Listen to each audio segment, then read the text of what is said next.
Di tanah subur yang dipeluk oleh gunung dan sungai, kerajaan Medang berdiri megah. Istana kayu jati dan batu pualam berdiri tegak di bawah langit lembayung senja. Dari puncak menara, bendera kerajaan berkibar, menandai kejayaan Mataram yang disebut para pujangga sebagai pusat cahaya tanah Jawa. Namun di balik kemegahan itu, udara terasa berat. Angin timur membawa bau belerang dari kawah Merapi, seolah bumi sendiri mulai berbisik tentang bencana yang akan datang. Di balairung istana, Raja Empu Daksa duduk di singgasananya, wajahnya muram diterangi cahaya obor. Di hadapannya berdiri Empu Sindok, sang rakrian Mapati yang terkenal bijak namun berwajah keras. Tanda-tanda alam makin tak menentu, Paduka, katanya dengan suara tenang tapi tajam. Burung-burung enggan terbang ke utara, dan air di Kali Opa menghitam 3 malam berturut-turut. Semua itu pertanda keseimbangan mulai goyah. Raja menghela napas panjang, ia tahu, negeri yang makmur sekalipun bisa runtuh bila para dewa telah berpaling. Sementara itu, di halaman istana, prajurit berbaris di bawah komando Mahisaguna, panglima perang yang tubuhnya sekeras baja. Ia melatih pasukannya tanpa lelah. Kabarnya, di barat jauh, Sriwijaya telah menguasai pelabuhan-pelabuhan di pesisir Sumatera dan bahkan mengirim kapal-kapal perang ke lautan Jawa. Mereka ingin menguasai jalur dagang kita, desis Mahisaguna sambil menatap ke arah Cakrawala. Dan bila laut dikuasai mereka, maka daratan ini akan tercekik tanpa napas. Di sudut taman, Dewi Ratnasari, putri bangsawan yang menjadi penasihat spiritual raja, sedang memetik bunga cempaka putih. Ia merasakan hawa ganjil di udara, seperti bisikan masa depan yang suram. Burung-burung di taman berhenti bernyanyi, dan angin berhenti berhembus. Dalam diam, ia berdoa agar para dewa melindungi tanah Jawa dari api perang yang sudah terasa di ambang. Namun hatinya resah, sebab dalam mimpinya semalam ia melihat 2 naga, satu dari laut, satu dari gunung, saling membelit dalam cahaya merah darah. Malam itu, di pendapa kerajaan, para pujangga dan peramal dipanggil untuk menafsirkan pertanda-pertanda alam. Seorang pertapa tua, Empu Raga Ananta, datang membawa tongkat bambu hitam. Ia berbicara dengan suara berat seperti guru di kejauhan.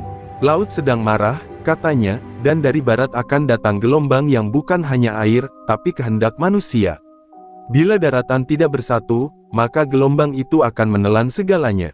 Kata-kata itu menggema di ruang hening, membuat dada setiap orang bergetar oleh ketakutan yang tak dapat dijelaskan. Beberapa pejabat mulai saling menatap curiga. Ada yang berbisik bahwa sebagian bangsawan Medang diam-diam berdagang dengan utusan Sriwijaya. Ada pula yang menuduh para pedagang dari Palembang menyelundupkan emas dan senjata melalui jalur laut selatan. Di tengah suasana penuh kecurigaan itu, Empu Sindok berjalan menyusuri lorong batu candi, pikirannya bergulat antara kesetiaan dan kewaspadaan. Ia tahu, sebelum perang dimulai dengan pedang, ia selalu dimulai dengan rasa takut di hati manusia. Menjelang tengah malam, langit di atas istana berubah merah tua. Petir menyambar puncak Merapi, dan tanah berguncang hebat hingga genteng istana berjatuhan.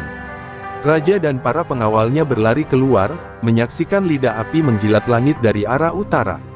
Dalam kepanikan, Empu Sindok menatap ke arah gunung dengan mata dingin. Bukan hanya gunung yang marah, katanya perlahan, tapi sejarah sedang bangun dari tidurnya.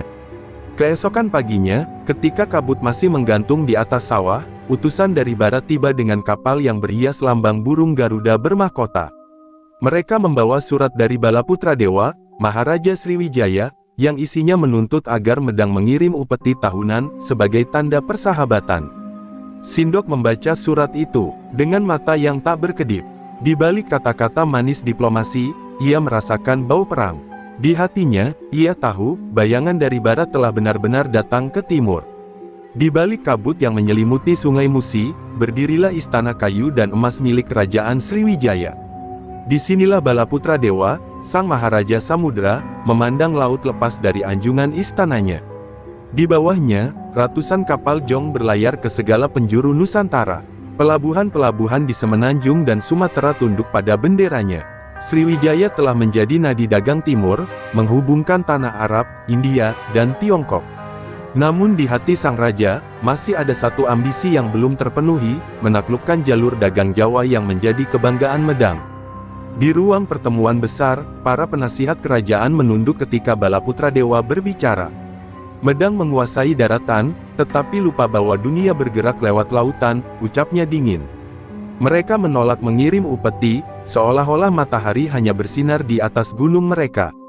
Seorang perwira muda maju ke depan, Dapunta Harsawijaya, laksamana muda yang terkenal dengan keberanian dan akalnya. "Izinkan aku membawa pesan paduka ke timur," katanya dengan suara lantang. "Jika mereka menolak perdamaian, biarlah lautan menjadi saksi siapa yang layak disebut penguasa Nusantara." Keesokan harinya, di bawah matahari merah menyala, armada Sriwijaya berangkat menuju Laut Jawa. Dapunta Harsa berdiri di haluan kapal induk Naga Sakti, rambutnya diterpa angin laut, matanya menatap cakrawala dengan keyakinan dingin. Di belakangnya, 1000 prajurit laut bernyanyi dalam bahasa kuno, menyerukan nama-nama leluhur mereka yang dahulu menaklukkan gelombang. Ombak berkilau bagai perak, dan bau garam bercampur dengan semangat perang yang belum terucap. Namun di antara keagungan itu, hati Dapunta Harsa tidak sepenuhnya tenang. Ia bukan hanya seorang penakluk, dalam dirinya tersimpan rasa ingin tahu tentang Jawa, tanah para pertapa dan pujangga, yang katanya menyimpan rahasia ilmu langit. Di dalam mimpinya, ia sering melihat bayangan gunung menyala dan seorang wanita bermata teduh yang menatapnya dari balik candi. Ia belum tahu bahwa takdir akan mempertemukannya dengan Dewi Ratnasari, putri yang telah melihat naga dari laut dalam mimpinya sendiri. Sementara armada berlayar ke timur, di Sriwijaya sendiri, para pendeta Buddha dan pejabat istana mulai memperdebatkan keputusan Sang Maharaja. Sebagian menganggap penaklukan terhadap Medang adalah dosa terhadap sesama bangsa Nusantara. Namun para pejabat perang menjawab, "Kita bukan berperang melawan saudara, kita sedang menguasai takdir." Kata-kata itu menyebar seperti bara, membakar hati setiap prajurit yang menganggap perang ini suci. Menjelang malam, di tengah perjalanan, badai besar menghantam armada Sriwijaya. Petir menyambar layar-layar kapal, dan gelombang setinggi pohon kelapa menelan beberapa perahu kecil. Namun Dapunta Harsa tidak bergeming. Ia berdiri di haluan, menatap laut bergemuruh sambil berteriak kepada Dewa Samudra, "Jika aku takdirkan menaklukkan Jawa, biarlah ombak ini mengujiku lebih dulu." Dan laut menjawab dengan keheningan setelah badai berlalu. Keesokan paginya, langit tampak jernih, dan bendera Sriwijaya berkibar lagi, pertanda bahwa tekad mereka tak tergoyahkan. Beberapa hari kemudian, kapal-kapal Sriwijaya tiba di pesisir barat Jawa. Mereka disambut dengan tatapan waspada para nelayan dan prajurit pantai. Dapunta Harsa mengirim utusan ke Medang, membawa surat berisi tuntutan upeti dan peringatan halus. Namun di antara barisan penjaga Medang yang menerima surat itu, Mahisa Guna mengenali lambang di segel Sriwijaya dan menatapnya dengan kebencian yang membara. "Burung Garuda dari barat datang membawa ancaman," gumamnya. "Kali ini, sayapnya akan terbakar sebelum sampai ke daratan." Sementara itu, jauh di Istana Medang, Empu Sindok membaca laporan tentang kedatangan utusan Sriwijaya dengan tatapan muram. Ia tahu surat itu bukan sekadar pesan damai, melainkan ujung tombak dari gelombang besar yang akan menyapu Nusantara. Di ruang semedi yang remang, ia menatap nyala lampu minyak dan berbisik lirih, "Laut telah bergerak. Kini, giliran gunung yang harus bersiap." Dan di kejauhan, di antara kabut pagi, terdengar gemuruh samar dari perut bumi, seolah Merapi pun mendengar panggilan perang. Subuh itu, kabut turun begitu pekat di dataran Medang. Burung-burung berhenti berkicau, dan udara terasa berat seolah langit menggantung tepat di atas kepala manusia. Dari kejauhan, puncak Gunung Merapi menyemburkan asap kelabu yang makin lama makin pekat. Empu Sindok berdiri di teras istananya, menatap gunung dengan wajah dingin. "Tanah ini mulai bergejolak," gumamnya. "Bumi kita ikut marah bersama langit." Ia tahu, tanda-tanda alam bukan kebetulan, melainkan peringatan dari masa depan.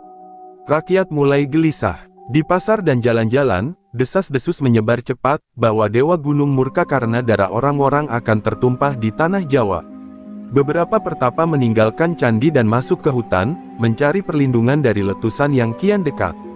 Sementara itu, di balairung kerajaan, Raja Empu Daksa memanggil para penasihatnya. Wajahnya pucat diterangi cahaya obor. "Apakah ini murka dewa, atau siasat dari barat?" tanyanya lirih. Tak seorang pun berani menjawab. Karena semua tahu, saat bumi sendiri bergerak, manusia hanya bisa menunduk. Dewi Ratnasari datang membawa dupa dan sesaji. Ia berlutut di hadapan raja, memohon agar rakyat segera dievakuasi dari wilayah utara. Gunung sudah membuka matanya, katanya dengan suara gemetar. Aku melihat dalam mimpi, dari kawahnya keluar naga api, melingkar dan menelan sawah-sawah. Raja terdiam. Di sudut ruangan, Mahisa Guna mengepalkan tangan. Ia tidak takut pada api, tapi ia tahu bencana ini akan melemahkan pertahanan Medang, dan memberi kesempatan bagi Sriwijaya untuk menyerang saat rakyat sibuk menyelamatkan diri. Menjelang sore, tanah bergetar hebat. Dinding-dinding istana retak, dan dari puncak Merapi, awan panas turun seperti ombak neraka. Desa-desa di lereng gunung terbakar, sawah lenyap ditelan abu. Jerit tangis terdengar hingga ke pelataran istana. Empu Sindok berlari keluar bersama prajuritnya, membantu rakyat menyeberang sungai dan berlindung di dataran rendah. Di tengah kekacauan itu, ia melihat langit berubah merah darah. Dalam hatinya, ia merasa seolah-olah gunung dan laut kini sedang saling menantang, dua kekuatan yang tak bisa didamaikan. Malamnya, ketika letusan mulai mereda, suasana kerajaan berubah muram. Ribuan orang kehilangan rumah, banyak candi runtuh, dan jalur perdagangan dari utara lumpuh total. Di tengah kehancuran itu, seorang utusan datang dari barat membawa kabar bahwa kapal-kapal Sriwijaya telah berlabuh di Muara Brantas. Sindok menggenggam surat itu erat, lalu menatap api unggun yang menyala di hadapannya. Belum selesai amarah gunung, katanya perlahan, kini ombak datang menuntut darah. Di matanya, terlihat perpaduan antara kelelahan dan tekad yang membajak. Di sisi lain, Dewi Ratnasari duduk di pelataran Candi Kalasan, menatap abu yang menutupi bunga-bunga di Taman Suci. Air matanya jatuh tanpa suara. Ia tahu bencana ini bukan akhir, ini adalah permulaan dari sesuatu yang lebih besar. Dalam hatinya, ia memohon agar para dewa tidak membiarkan bangsa-bangsa serumpun saling menghancurkan hanya karena keserakahan. Tapi dalam keheningan malam, suara lembut angin hanya menjawab, sejarah selalu menuntut pengorbanan. Sementara itu, Mahisa Guna menunggang kuda menuju barat, menuju benteng di tepi muara. Ia membawa kabar kepada Panglima-Panglima Medang bahwa pasukan harus bersiap. Sriwijaya tidak akan menunggu kita bangkit, katanya tegas. Mereka akan menyerang saat kita berduka. Dalam perjalanan, ia melihat langit di belakangnya masih menyala merah, seolah Merapi menatap punggungnya dengan mata api. Ia sadar, medan perang sudah ditentukan, antara lautan dan gunung, antara dua kekuatan yang sama-sama menganggap dirinya penjaga Nusantara. Ketika pagi tiba, Empu Sindok memanjat ke puncak reruntuhan candi untuk bersemedi. Angin membawa abu dan debu, menutup langit dengan warna kelabu. Dalam keheningan, ia mendengar suara batinnya sendiri berbisik, bila bumi memaksa manusia berpindah, maka itu bukan kehancuran, melainkan kelahiran baru. Ia sadar bahwa pusat Medang di Jawa Tengah sudah tak lagi aman. Maka lahirlah niat dalam hatinya untuk memindahkan kerajaan ke timur, keputusan yang kelak akan mengubah arah sejarah Nusantara selamanya. Pagi itu, kabut belum sepenuhnya terangkat dari muara Sungai Brantas ketika lonceng penjaga berbunyi 3 kali. Dari arah barat, muncul barisan kapal besar berlayar lambat, lambangnya burung Garuda bermahkota emas.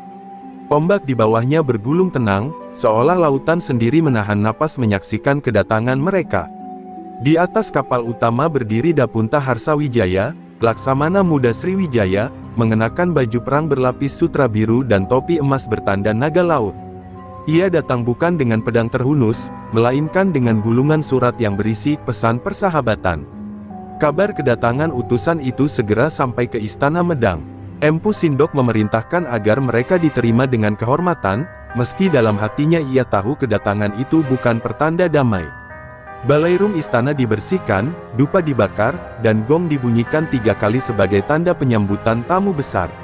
Raja Empu Daksa duduk di singgasananya, ditemani Sindok di sisi kanan dan Mahisa Guna di sisi kiri. Di belakang tirai sutra, Dewi Ratnasari hadir diam-diam, ingin menyaksikan wajah orang yang datang dari laut, orang yang selama berminggu-minggu muncul dalam mimpinya tanpa nama. Ketika Dapunta Harsa melangkah masuk ke Balairung, langkahnya tenang tapi penuh wibawa. "Salam dari Samudra, Maharaja Balaputra Dewa, kepada Paduka Raja Medang," katanya seraya menunduk hormat. Suaranya dalam dan bergetar seperti ombak menghantam karang. Kami datang membawa kabar damai dan permintaan, agar kedua kerajaan bersatu dalam persaudaraan dagang, dengan Medang memberi tanda persahabatan kepada Sriwijaya setiap tahun. Kata-katanya terdengar manis, tapi nada di ujung kalimatnya tajam seperti bilah keris. Mahisa Guna yang sejak tadi diam, mendengus pelan. Tanda persahabatan atau tanda tunduk? Ujarnya dengan suara berat. Medang tidak mengenal raja selain rajanya sendiri. Suasana balairung mendadak hening. Para utusan Sriwijaya menatapnya tajam, tangan mereka perlahan menyentuh gagang senjata. Tapi Dapunta Harsa mengangkat tangan, memberi isyarat agar mereka tenang. Kami tidak datang untuk menundukkan, katanya lembut, tapi untuk mengingatkan, laut adalah urat nadi dunia. Barang siapa memutusnya, ia akan tercekik oleh daratan sendiri. Empu Sindok menatapnya lama, membaca arti di balik kata-kata itu. Ia lalu berdiri dan menjawab, dan gunung adalah tulang punggung bumi. Barang siapa mengguncangnya, akan tertimbun oleh batu-batu besar. Kalimat itu disambut dengan keheningan tegang. Dua dunia, laut dan darat, saling menatap tanpa bergerak, seolah angin pun enggan berhembus di antara mereka. Di sudut ruangan, Dewi Ratnasari menunduk, merasakan sesuatu yang aneh di dadanya. Ketegangan itu bukan hanya antara dua kerajaan, tapi juga antara dua takdir manusia. Setelah pertemuan berakhir, Dapunta Harsa meninggalkan istana dengan wajah tenang, meski hatinya bergemuruh. Ia tahu pesan diplomasi hanyalah tirai halus untuk menutupi niat Sriwijaya yang sebenarnya. Namun ketika pandangannya tanpa sengaja bertemu dengan mata Dewi Ratnasari yang mengintip dari balik tirai, sesuatu dalam dirinya bergetar. Tatapan itu menembus lebih dalam daripada 1000 kata politik. Dalam sekejap, dua jiwa dari dua dunia yang berlawanan saling mengenali, tanpa bicara, tanpa menyentuh. Malamnya, Empu Sindok memanggil Mahisa Guna ke ruang peraduan. Di atas meja batu terbentang peta jalur laut dan pelabuhan-pelabuhan Medang. Mereka sudah dekat, kata Sindok pelan. Kapal mereka bukan sekadar pembawa pesan. Itu adalah pengintai. Mahisa Guna menatapnya tajam. Apakah kita akan memulai perang, Paduka? Sindok menggeleng. Belum, tapi siapkan benteng. Karena ombak yang datang dari barat tidak akan berhenti di muara, ia akan mencari jalan sampai ke jantung kerajaan. Sementara itu, di kapal naga sakti yang berlabuh di muara, Dapunta Harsa berdiri menatap ke arah daratan yang diselimuti kabut. Ia menyentuh pedangnya, lalu menatap bulan purnama yang terpantul di permukaan air. Gunung yang sombong itu akan belajar berbicara dengan laut, bisiknya lirih. Tapi di balik kata-kata itu, ia sendiri tidak tahu apakah yang berbicara adalah ambisi seorang penakluk, atau hati seorang manusia yang telah jatuh cinta pada sesuatu yang seharusnya menjadi musuhnya. Beberapa pekan setelah pertemuan di istana, suasana Medang tak lagi tenang. Kapal-kapal asing mulai terlihat mondar-mandir di pesisir utara, menandai bahwa Sriwijaya tidak pulang sepenuhnya. Mereka berlabuh di teluk-teluk kecil, mengaku berdagang rempah dan kain, padahal memetakan muara-muara sungai dan posisi benteng Medang. Dari menara pengintai, asap hitam kadang terlihat di kejauhan, pertanda benteng-benteng kecil mulai diserang kelompok laut tak dikenal. Empu Sindok tahu, inilah awal dari perang yang dulu ia coba hindari. Mahisa Guna, Panglima Perang Medang, tak bisa menahan amarah. Mereka menodai tanah kita dengan tipu daya. Serunya di balairung kerajaan. Izinkan aku menenggelamkan kapal-kapal itu, agar laut tahu siapa yang berkuasa di daratan ini. Raja Empu Daksa awalnya ragu, tapi Sindok mengangguk pelan. Jika mereka melanggar batas, maka mereka telah memilih takdir mereka sendiri, ucapnya tenang. Maka malam itu, Mahisa Guna berangkat bersama 1000 prajurit menuju muara Sungai Brantas, tempat yang akan menjadi saksi darah pertama antara Medang dan Sriwijaya. Di sisi lain, di atas kapal naga sakti, Dapunta Harsa berdiri di anjungan, menatap kilau api obor di kejauhan. Ia tahu Medang akan membalas, dan ia siap menghadapinya. Laut telah berbicara, katanya pada para perwiranya. Sekarang daratan akan menjawab. Ia tak menyadari bahwa di balik perintah rajanya yang tampak sederhana, amankan jalur dagang, tersembunyi niat lebih besar, menaklukkan Jawa secara penuh. Tapi bagi Dapunta Harsa, perang bukan hanya tugas, ini adalah ujian kehormatan, ujian yang akan menentukan siapa yang lebih kuat, gunung atau ombak. Pertempuran pertama pecah menjelang fajar. Pasukan Medang muncul dari balik kabut, membawa panji bergambar singa emas. Tombak mereka berkilau tertimpa cahaya pagi. Dari arah laut, meriam Sriwijaya membalas dengan rentetan panah api yang menyala di langit seperti hujan bintang. Suara gong perang bergema di udara lembab. Sungai Brantas yang biasanya tenang kini berubah merah oleh darah prajurit dari kedua pihak. Mahisa Guna bertempur di garis depan, tubuhnya berlumur lumpur dan darah, namun matanya menyala penuh kebencian. "Inilah jawabanku untuk lautmu," teriaknya sambil menebas lambung kapal Sriwijaya. Dapunta Harsa melihat kapal induknya mulai terbakar, namun bukannya mundur, ia justru melompat ke air dan berenang menuju tepi sungai. Di sana ia bertemu langsung dengan Mahisa Guna. Kedua panglima itu saling menatap dalam diam, lalu bertarung tanpa kata. Pedang mereka beradu berkali-kali, menimbulkan percikan api yang memantul di permukaan air. Pertempuran itu seolah bukan antara dua manusia, melainkan antara kehendak laut dan amarah gunung. Saat akhirnya mereka terpisah oleh arus deras, langit di atas sungai dipenuhi asap dan teriakan manusia. Ketika matahari naik tinggi, suara perang mulai mereda. Kedua pihak sama-sama kehilangan banyak prajurit. Kapal-kapal terbakar, benteng roboh, dan sungai berubah keruh oleh abu dan darah. Mahisa Guna berdiri di tepi muara, napasnya berat, menatap mayat-mayat yang terbawa arus ke laut. "Laut hanya tahu menelan," katanya getir. Ia tak mengenal kehormatan. Tapi di kejauhan, ia melihat bendera Sriwijaya masih berkibar di atas satu kapal yang selamat, kapal Nagasakti milik Dapunta Harsa, tanda bahwa musuhnya belum kalah. Di Istana Medang, kabar kemenangan setengah hati itu dibawa ke Empu Sindok dan Raja Empu Daksa. Rakyat bersorak, tapi Sindok hanya diam. Ia tahu perang sesungguhnya baru dimulai. Laut telah mencium darah, katanya lirih, dan laut tidak pernah puas. Dewi Ratnasari mendengar kata-kata itu dari balik tirai, hatinya diliputi kecemasan. Dalam batinnya, ia memohon agar Dapunta Harsa, pria yang tak semestinya mengusik pikirannya, tidak menjadi korban dari kebencian ini. Tapi doa itu lenyap ditelan deru angin timur yang membawa bau asap dan besi. Malam harinya, di tepi laut selatan, Dapunta Harsa duduk di pantai dengan luka di bahu dan darah di tangan. Ia menatap langit penuh bintang sambil berkata kepada dirinya sendiri, "Mereka berperang demi tanah, aku berperang demi kehendak laut. Tapi siapa yang berperang demi kedamaian?" Ombak kecil menjilat kakinya, seolah laut sendiri menenangkan amarahnya. Ia tahu, setelah hari ini, tak ada jalan kembali. Perang antara Sriwijaya dan Medang bukan lagi tentang dagang atau kehormatan, melainkan tentang siapa yang pantas disebut penguasa sejati Nusantara. Angin musim barat berhembus kencang, membawa kabar dari lautan jauh. Di pesisir selatan, nelayan melihat kapal-kapal asing melintas diam-diam di malam hari, tanpa bendera, tanpa cahaya obor, hanya bayangan yang bergerak di atas air.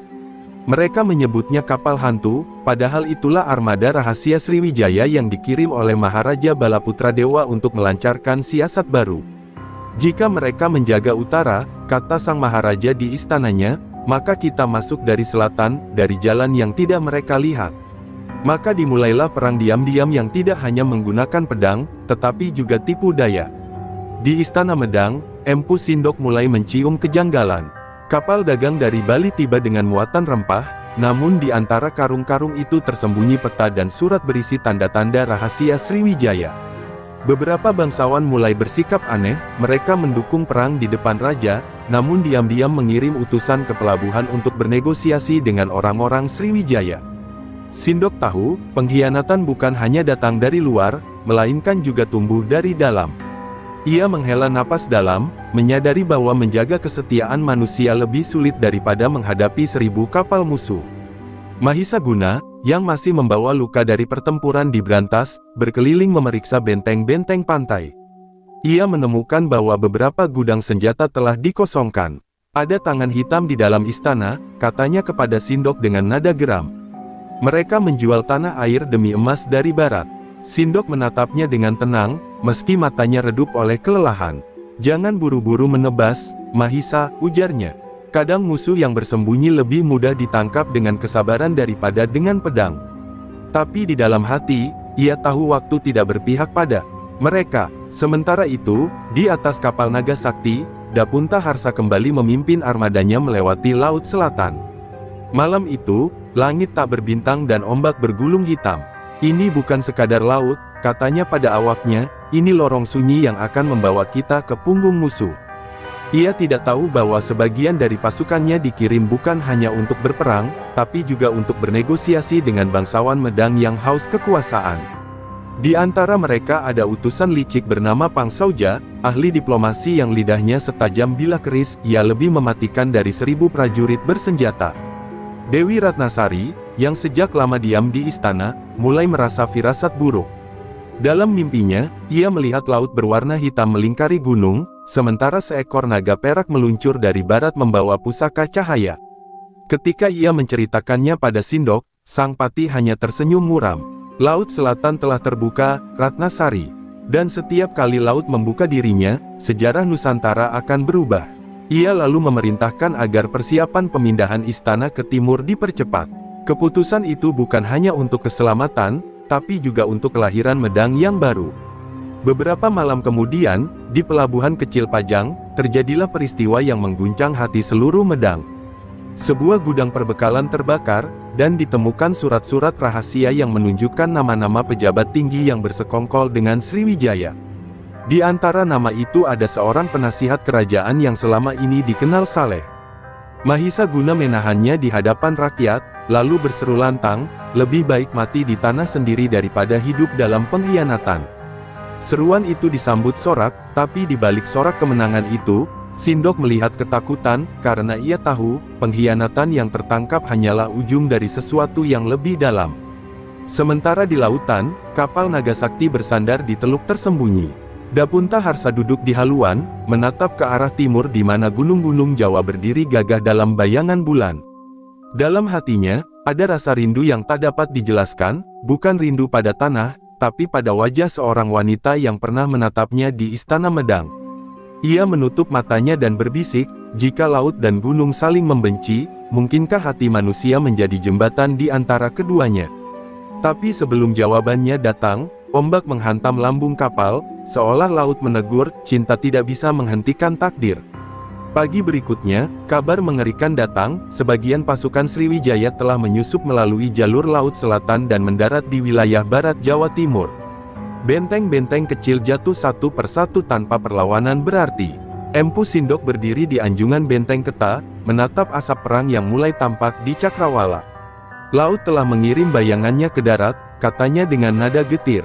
Kini waktunya gunung membalas. Di balik matanya yang tenang, Sindok sudah menyiapkan rencana besar, rencana yang akan mengubah arah perang dan nasib seluruh Medang. Langit timur berwarna merah tembaga ketika armada Sriwijaya bergerak ke arah Selat Madura. Ombak berdebur keras, membawa bau garam dan darah yang belum sempat mengering dari pertempuran sebelumnya. Di atas kapal induk Nagasakti, Dapunta Harsa berdiri tegap menatap garis pantai yang jauh. Di balik selat itu, berdiri dinding terakhir Medang, katanya kepada Pang Sauja. Dan jika dinding itu runtuh, seluruh Jawa akan menjadi milik Sriwijaya. Angin laut menerpa rambutnya yang basah, membawa suara burung camar dan bisikan nasib. Ia tahu, pertempuran kali ini bukan sekadar perang antar kerajaan, ini adalah pertarungan kehormatan. Di sisi lain, pasukan Medang telah bersiaga di benteng Surabaya dan pelabuhan Hujung Galuh. Mahisa Guna berdiri di dermaga, tubuhnya sudah pulih dari luka lama, kini berbalut zirah besi buatan. Empu dalam negeri. Di belakangnya, deretan kapal kayu Medang siap menghalangi jalur laut, bagaikan tembok hidup. Jangan biarkan mereka menguasai selat ini, serunya lantang. Selat ini adalah nadi kehidupan Jawa. Suaranya bergema di antara para prajurit, menyulut semangat yang bahkan menembus dentuman ombak. Di menara pengintai, bendera merah Medang berkibar, melambai di tengah kabut pagi. Ketika kedua armada saling melihat di kejauhan, laut mendadak hening, seolah bumi menahan napas. Lalu, dentuman pertama terdengar, meriam bambu besar Sriwijaya melepaskan bola api yang meluncur dan menghantam kapal depan Medang. Ledakan besar mengguncang udara. Mahisa Guna membalas dengan serangan berlapis, memerintahkan kapal-kapal kecil menembus formasi musuh dari sisi timur. Dari jauh, terlihat ombak pecah dan serpihan kayu berterbangan di udara. Langit berubah gelap, seolah badai datang memihak pada salah satu pihak. Dapunta Harsa berdiri di tengah kekacauan itu, tak bergeming meski anak panah melintas di sekitarnya. Ia memberi aba-aba pada pasukannya, lalu berkata tenang, jangan lawan dengan kekuatan, tapi dengan arus. Armada Sriwijaya pun bergerak seperti pusaran air, membentuk lingkaran dan memancing kapal-kapal medang ke tengah jebakan. Dalam sekejap, beberapa kapal medang terperangkap di antara gelombang besar dan dihantam dari berbagai arah. Mahisa Guna berteriak memerintahkan mundur, namun arus laut yang ganas membuat kapal-kapalnya sulit dikendalikan. Pertempuran pun berubah menjadi kekacauan yang tak bisa dibedakan antara manusia dan laut. Di tengah badai yang tiba-tiba datang dari arah utara, dua sosok kembali saling berhadapan, Mahisa Guna dan Dapunta Harsa. Di atas kapal yang berguncang, mereka saling menatap tanpa kata. Pedang mereka terhunus, dan suara logam beradu dengan gelegar petir. Kau seharusnya mati di Brantas, teriak Mahisa, dan kau seharusnya tak melawan laut, jawab Dapunta dengan dingin. Petir menyambar tiang layar, membuat cahaya putih membelah langit dan menyoroti wajah mereka yang basah oleh hujan dan darah. Di antara gemuruh badai, dua kehendak besar Nusantara saling menguji takdir. Namun, alam tampaknya tidak berpihak pada siapapun. Ombak setinggi gunung datang dan menghantam kedua kapal. Suara kayu patah terdengar bersahut-sahutan. Beberapa prajurit terlempar ke laut, berpegangan pada sisa papan yang terapung. Dalam kekacauan itu, Mahisa Guna berusaha bertahan, namun arus menyeretnya ke tengah pusaran. Dapunta Harsa mencoba menariknya, namun hanya sempat menggenggam udara. Gunung tenggelam, laut menelan, katanya lirih, lalu tubuhnya sendiri terdorong ke laut yang menggila. Malam itu, badai memutus pertempuran, dan menelan pahlawan dari kedua belah pihak tanpa jejak. Ketika fajar tiba, laut sudah tenang.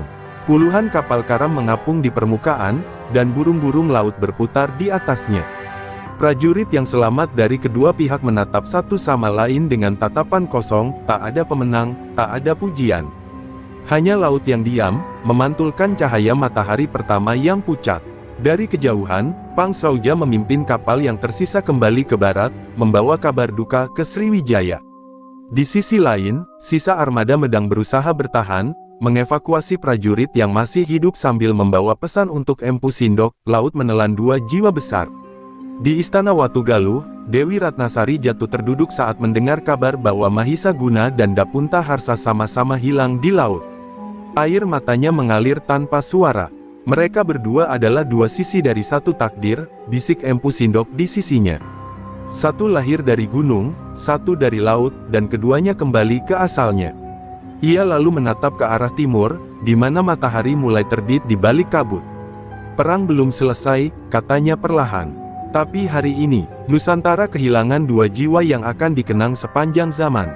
3 bulan berlalu sejak badai besar di Selat Madura menelan dua panglima legendaris. Laut kini kembali tenang, namun suasana di Nusantara masih diliputi duka dan ketegangan. Di setiap dermaga, orang-orang bercerita tentang kapal yang hilang tanpa jejak, tentang arwah prajurit yang masih menunggu pulang bersama ombak. Di Istana Watugaluh, Raja Empu Daksa duduk murung di singgasananya, sementara Empu Sindok berdiri di sisinya, menatap peta besar Jawa yang kini tampak terpecah oleh garis-garis merah perang. Perang ini telah menghapus dua nama besar, kata Sindok perlahan. Namun justru dari kehilangan itu, kita harus menyalakan yang baru. Sindok tahu, Medang tak bisa lagi bertahan di pusat lama. Sungai Brantas sudah tidak aman, pesisir selatan masih dalam bayang Sriwijaya, dan para bangsawan mulai kehilangan kepercayaan pada kekuatan istana. Maka lahirlah keputusan besar, memindahkan pusat kerajaan ke arah timur, ke tanah subur di sekitar Watugaluh, tempat sungai dan gunung bertemu dalam keselarasan alam. Gunung akan menjadi perisai kita, ujarnya di depan Dewan Perang. Dari timur, Medang akan bangkit kembali, bukan sekadar bertahan, tapi membentuk masa depan Nusantara. Keputusan itu menjadi awal babak baru dalam sejarah, yang kelak dikenal sebagai Kebangkitan Medang Timur. Dewi Ratnasari, yang kini menjadi penasehat pribadi Sindok, memimpin para pengungsi dan keluarga bangsawan menuju wilayah timur. Dalam perjalanan panjang melintasi hutan dan sungai, ia sering menatap ke arah barat, arah laut tempat Dapunta Harsa hilang. Dalam hatinya, ada doa yang tak pernah selesai, doa agar perang ini tidak menghapus seluruh kemanusiaan yang tersisa. Jika cinta dan kebencian sama-sama menuntun pada kehancuran, bisiknya pada malam berbintang, maka biarlah aku menjadi penjaga harapan di antara keduanya. Ucapannya itu kelak menjadi semboyan bagi banyak perempuan Medang yang kehilangan suami dan anak di medan perang. Sementara itu, jauh di barat, Sriwijaya belum berhenti. Maharaja Balaputra Dewa murka mendengar kabar hilangnya Dapunta Harsa dan kegagalan menaklukkan Jawa. Ia memerintahkan Pangsauja untuk melanjutkan ekspedisi dengan cara baru, bukan lagi lewat perang terbuka, melainkan dengan pengaruh dan perniagaan.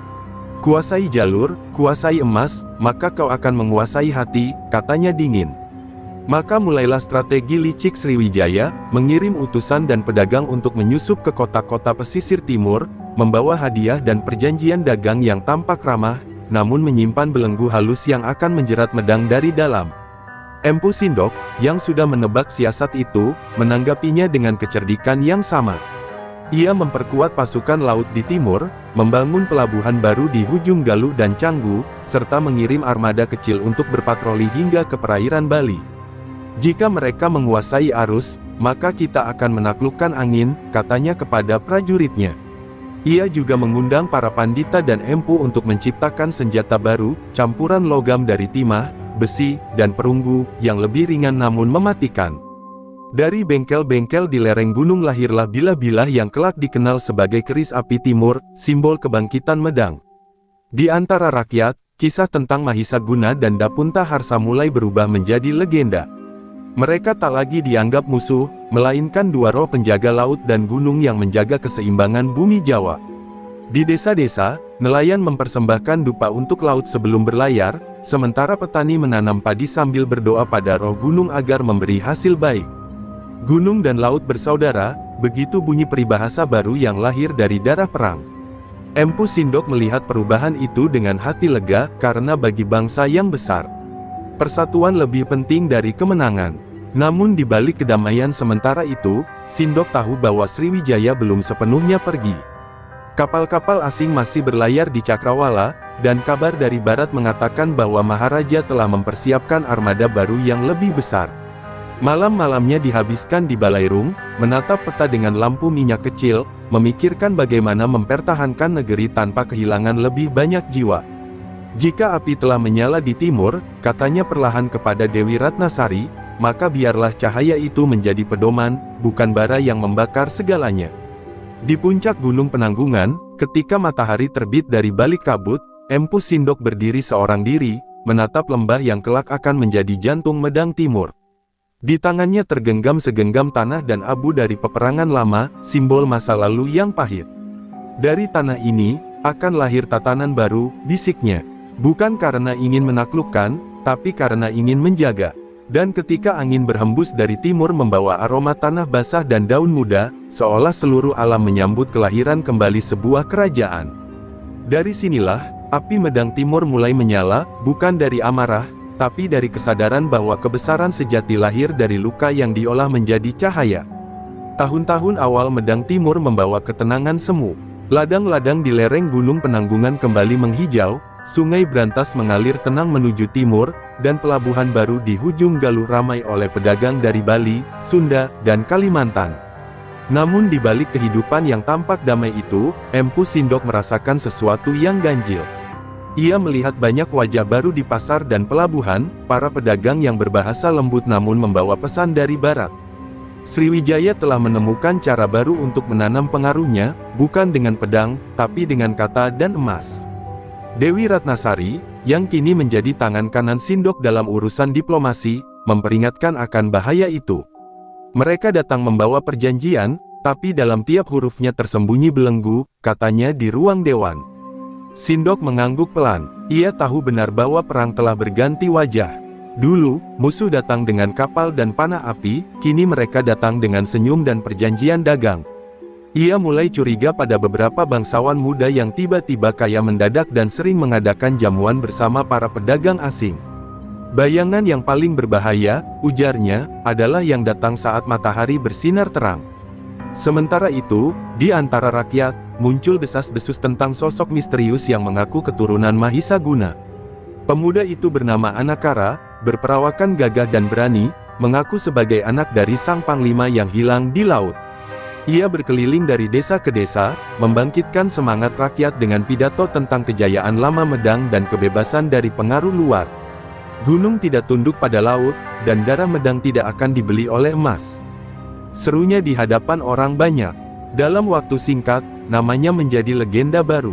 Tapi bagi Empu Sindok, kemunculan Anakara bukan hanya harapan, melainkan tanda bahwa badai baru akan segera datang. Di sisi lain, Pang Saoja, diplomat licik Sriwijaya, belum berhenti. Ia kini tinggal di pelabuhan Tuban dengan nama samaran, memimpin jaringan pedagang yang diam-diam mengalirkan informasi dan harta ke barat. Ia tahu Medang semakin kuat di bawah Sindok, tapi juga tahu bahwa kekuatan besar selalu punya celah, ambisi manusia.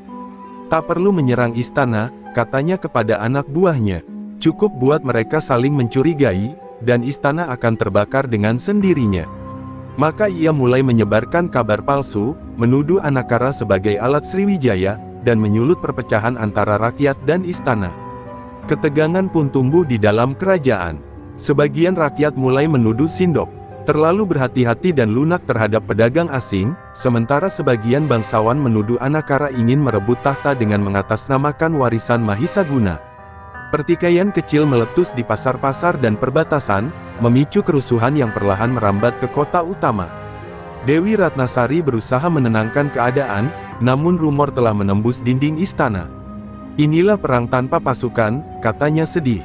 Perang yang melukai dari dalam hati. Dalam kekacauan itu, Empu Sindok memutuskan untuk memanggil Anakara secara diam-diam. Mereka bertemu di bawah cahaya bulan di halaman Candi Jawi, tempat leluhur Medang dulu disemayamkan. Pemuda itu berlutut di hadapan sang raja, namun tatapannya tegas. Aku tak ingin merebut tahta, hanya ingin memastikan bahwa darah para pahlawan tidak sia-sia, katanya. Sindok menatapnya lama, lalu tersenyum samar. Jika benar kau darah Mahisaguna, maka kau mewarisi keberanian dan kutukannya sekaligus. Hati-hati, Anakara, karena dalam setiap api kebangkitan, selalu ada bayangan yang menunggu di belakangnya. Keesokan harinya, Dewi Ratnasari membawa kabar buruk. Pang Saoja diketahui melarikan diri ke barat dengan membawa naskah perjanjian dagang yang berisi tanda tangan beberapa bangsawan Medang. Dokumen itu dapat digunakan Sriwijaya untuk menuduh Medang melanggar kesepakatan dan memulai perang baru. Sindok menatap jauh ke timur, ke arah laut yang berkilau di bawah matahari. Jadi, bayangan itu telah bergerak lagi, gumamnya. Kita belum selesai dengan masa lalu. Ia pun memerintahkan pembentukan pasukan rahasia yang akan menelusuri jejak Pang Saoja dan menghentikan permainan Sriwijaya sebelum semuanya terlambat. Malam itu, di bawah